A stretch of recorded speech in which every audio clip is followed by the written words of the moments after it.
L'air se glace, le temps se suspend. 4 mots flottent entre vous, lourds et froids, comme des pierres tombales. J'ai besoin d'espace. C'est tout. Pas d'explication, pas de chaleur, juste une porte qui se ferme, lentement, au milieu de ton cœur. Tu restes là, figé. Le silence qui suit est plus violent que n'importe quel cri.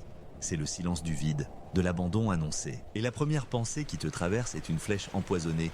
Qu'est-ce que j'ai fait de mal? Tu commences à rembobiner. Chaque conversation, chaque silence. Tu cherches l'erreur, la faille, le moment où tout a basculé. Tu te tortures, tu te blâmes, tu te transformes en détective de ta propre peine, cherchant des indices dans les cendres de ce qui fut. Et pendant que tu fais ça, tu rates l'essentiel.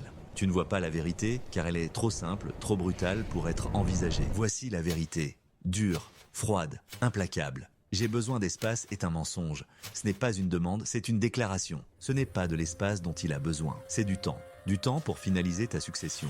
Du temps pour s'assurer que sa prochaine liane est assez solide avant de lâcher la tienne. C'est une stratégie de lâche, une anesthésie émotionnelle qu'il s'administre à lui-même et qu'il t'impose à toi. Il ne veut pas être le méchant. Le rôle du bourreau est inconfortable. Alors, il inverse les rôles. En te demandant de lui donner de l'espace, il te rend responsable de la distance qu'il a déjà créée. C'est toi qui dois t'éloigner. C'est toi qui dois accepter. C'est une manipulation brillante dans sa cruauté.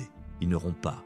Il te fait orchestrer le début de la fin. Pendant que tu respectes son besoin, que tu marches sur des œufs, que tu retiens ton souffle, il respire. Ailleurs, avec quelqu'un d'autre. L'espace n'est pas un vide. C'est un lieu qui est déjà en train d'être meublé par une autre présence. C'est une zone de transit, un sas de décompression émotionnelle pour lui et une chambre de torture psychologique pour toi. Pensons à Clara. Elle a entendu ces mots de la bouche de Marc après 5 ans de vie commune. J'ai besoin d'espace pour me retrouver. Clara, dévouée, a accepté.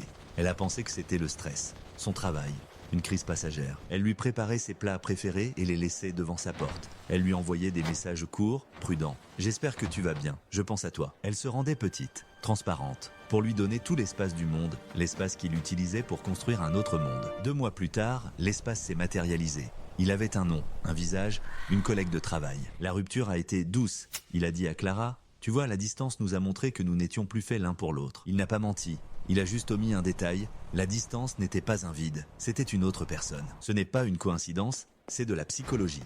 La psychologie de l'évitement et de la lâcheté. L'être humain a horreur du vide, surtout le vide affectif. Le manipulateur ou le lâche ne quitte une branche que lorsqu'il est absolument certain que la suivante peut supporter son poids. L'espace est sa police d'assurance. C'est sa période d'essai avec la remplaçante pendant que tu es encore en service en tant que plan B. Tu es le filet de sécurité. Si la nouvelle option ne fonctionne pas, il peut toujours revenir dans l'espace que tu as si gentiment préservé pour lui et dire « J'ai réfléchi, c'est toi que j'aime ». C'est l'ultime insulte. Non seulement il te quitte, mais il se garde le droit de te briser une seconde fois par pur confort personnel. Alors, que faire quand tu entends ces mots? Comment réagir face à ce code secret? D'abord, comprends. Comprends que le jeu est déjà terminé. Il ne te demande pas une pause, il t'annonce le générique de fin. Ne joue pas son jeu. Ne te transforme pas en gardienne de son espace sacré. Refuse le rôle qu'il t'a écrit. Il veut de l'espace? Donne-lui un univers sans toi. Traduis sa phrase à voix haute pour toi-même. J'ai besoin d'espace signifie je suis un lâche et j'ai trouvé quelqu'un d'autre. La douleur sera vive, brûlante. Mais la clarté est un baume. La vérité, même la plus laide, libère. Il ne t'a pas rejeté parce que tu n'étais pas assez. Il est parti parce qu'il n'était pas assez. Pas assez courageux, pas assez honnête, pas assez homme. Tu n'as pas perdu un partenaire. Tu as été libéré d'un fantôme qui hantait ta vie en attendant de pouvoir s'incarner dans une autre. La prochaine fois que tu entendras ces mots ou des mots similaires, ne cherche pas d'excuses. Ne cherche pas la faute en toi, écoute le code et comprends que tu n'es pas face à une crise, mais face à une sortie, la sienne.